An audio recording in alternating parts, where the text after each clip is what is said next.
welcome to the Good Girls Get Rich podcast. I'm your host, Karen Yankovich. And, there's a moment that happens quietly for smart, successful women. And it usually starts like late at night or early in the morning when you open your LinkedIn profile and you read the headline at the top. And then you think like the person described on that LinkedIn profile isn't really who you are anymore, right? It's who you were. And maybe that LinkedIn profile still reflects the job that you took 10 years ago, or the industry that you built your reputation in, or the title that felt like such a huge accomplishment at one point in your life. But something may have shifted, right? Your thinking has changed, your ambitions have expanded, the world has changed, right? And with that, it's got your curiosity that pulls you somewhere new.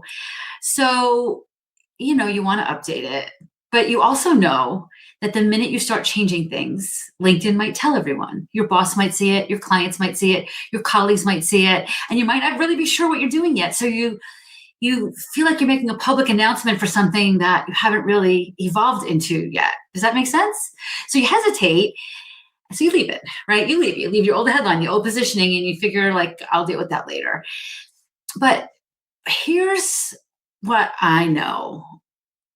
You can absolutely update your LinkedIn profile, your brand, your personal brand, without notifying your entire network. You can control what's visible, what stays private, who sees what, and when the world finds out about your next chapter, like when you figured it out, right? And you can do it quietly. You can do it strategically. You can do it before you make the big announcement, before the big reveal, because the reality is you can't just, unless you're just going to cut ties and move forward, typically there's a gradual growth to it, right? So how do you do that gradual growth when you don't want to update your LinkedIn profile because you don't want your current network to know what you're doing until you figure it out, right?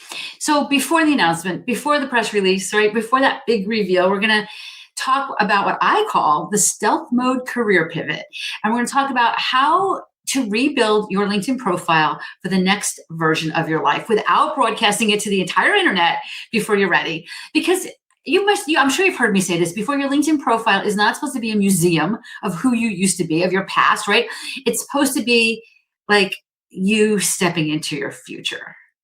And, I believe that the most powerful reinventions can start quietly. And that's what we're going to talk about today. All right. So where do we start? We start with a question I get asked a lot, which is, how do I update my LinkedIn profile without notifying everyone? Okay. So luckily we have an option for that. There's a setting, and, LinkedIn moves this a lot. So, depending on when you're listening to this, may or may not be in the place that I'm telling you it is. But if you go to your settings, right, you can find this. And when it's on, all the profile changes can appear on your feed. New job updates, headline changes, profile edits, even things like you spelled something wrong and you updated the spelling, it's going to show as a new experience or an update to your about section. But you can turn it off so that you can make some major edits pretty quietly, right?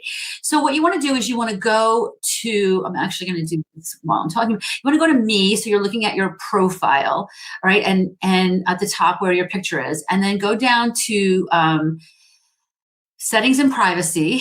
And then under settings and privacy, okay, so then you want to go to visibility. And then when you go to visibility, you want to go under the visibility of your LinkedIn activity section. And you want to go to share job changes, education changes, and work anniversaries from your profile. And under that, when you click that, you'll see share key profile updates, and you can toggle that on and off.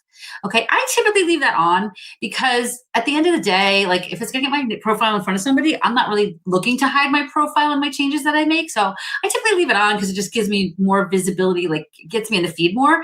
But if I'm going to make some major edits to my profile, I'll turn it off and then I'll turn it back on.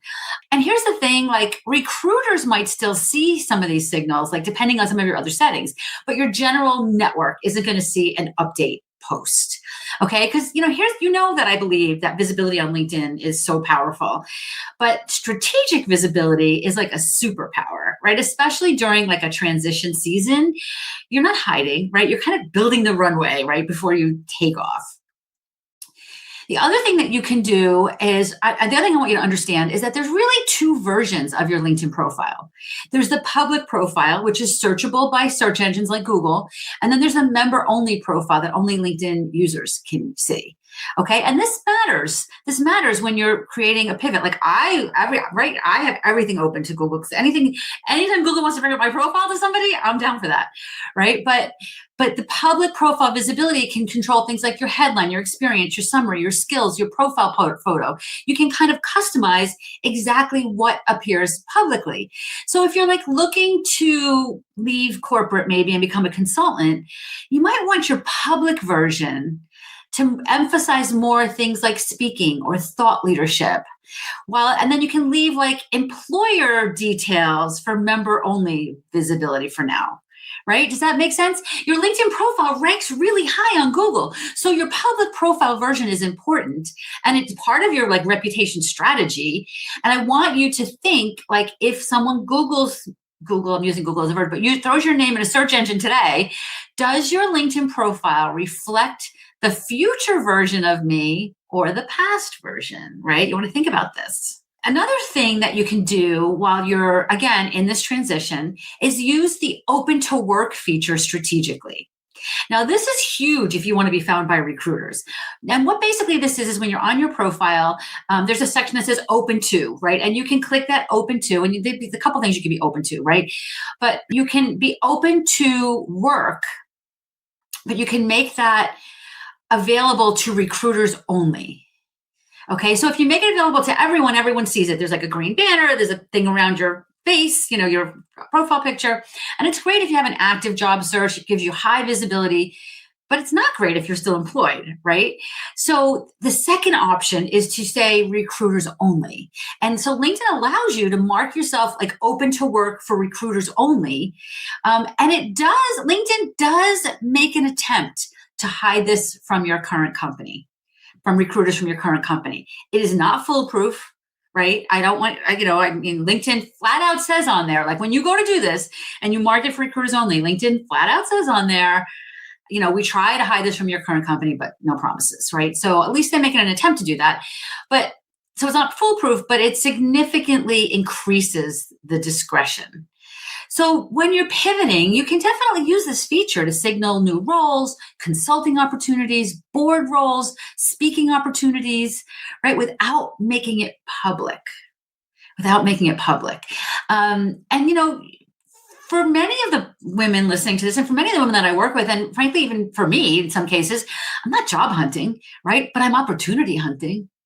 And recruiters are often the people who bring those opportunities. So you may want to just turn that on and make it to recruiter only and see what happens, right? And maybe there'll be some opportunities that come your way. All right, the next section I want to talk about here is kind of like a behind the scenes just for you section. And I'm all about identity work as you're shifting into your next chapter, right? We need to start thinking about who we're becoming and starting to step into that. And the mindset work around that is just as important as the strategy. I know, sometimes when I talk to people about updating their LinkedIn profile, it kind of feels a little disloyal.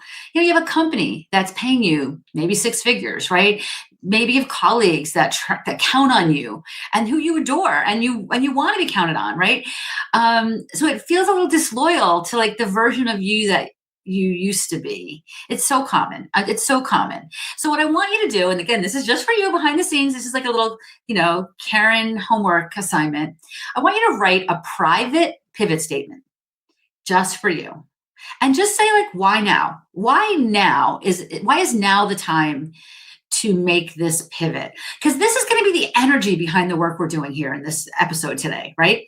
Maybe an example is like after 20 years in corporate leadership, I want to focus on helping women build financial power.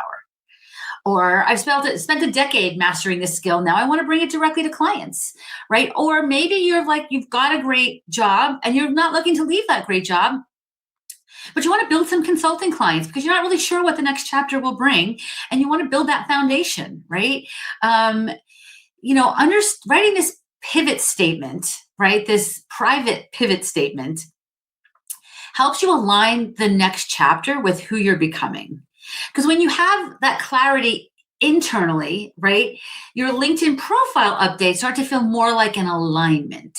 And I would write it out, maybe put it on put it in Canva and make a pretty frame around it, cut it out, put it on your wall, put it under your computer. If you could see under my computer screens, I have all kinds of sticky notes under there and and index cards with saying all kinds of different things.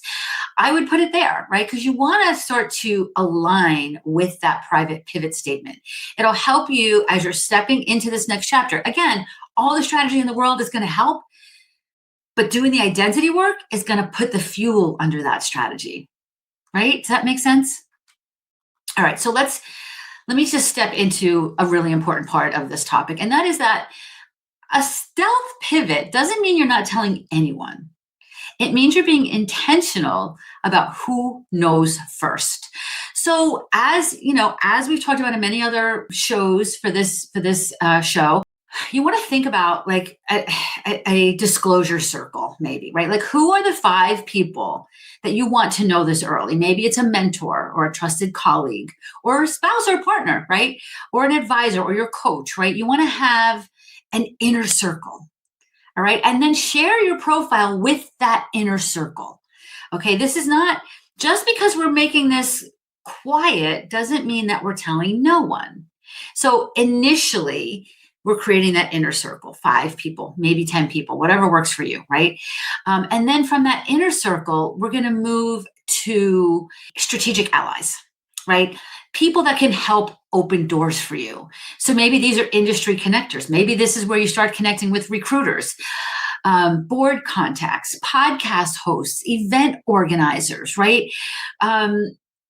Colleagues that can help you, that you can maybe partner with, right? So you're widening that circle from your inner circle, right, of 5 or 10 people now to your strategic allies, which is maybe 10 or 20 people.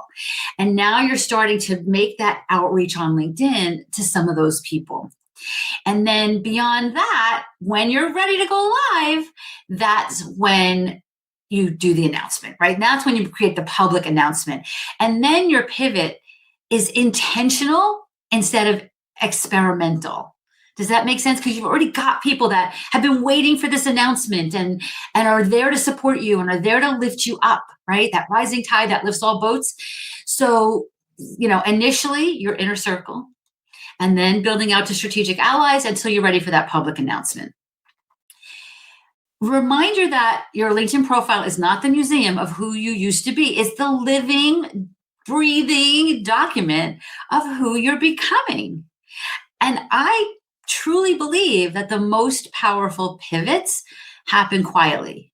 They happen when you start to adjust the language, when you start to shift the headline, when you start to refine the expertise. And before anybody even notices, you are already living inside your next chapter, right? So if this episode has you thinking about your next chapter, you definitely have to check us out at the Visibility Salon, where we talk about these pivots in real time. Because building a powerful LinkedIn profile isn't just about getting more views. It's about owning the story of who you're becoming next. Okay, so check that out at visibilitysalon.com. We got a free trial. You can check that out there. And I want you to connect with me. I mean, I would love to be a part of your inner circle or your strategic allies. I feel like our Visibility Salon is all strategic allies, right? So connect with me. Let me know how it's going. And I'll see you back here next week with another episode.